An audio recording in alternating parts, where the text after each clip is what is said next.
Om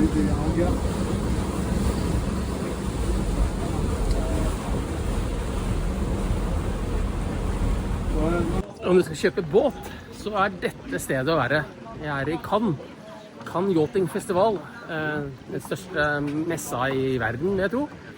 Utendørsmesse. Og her alle de store verftene. Alle de store båtene.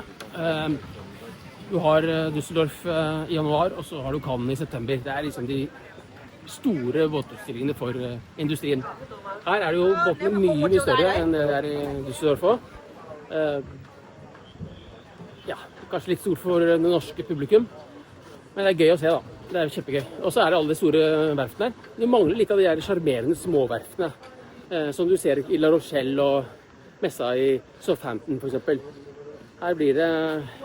Her skal du ha litt penger for å kunne kjøpe båt.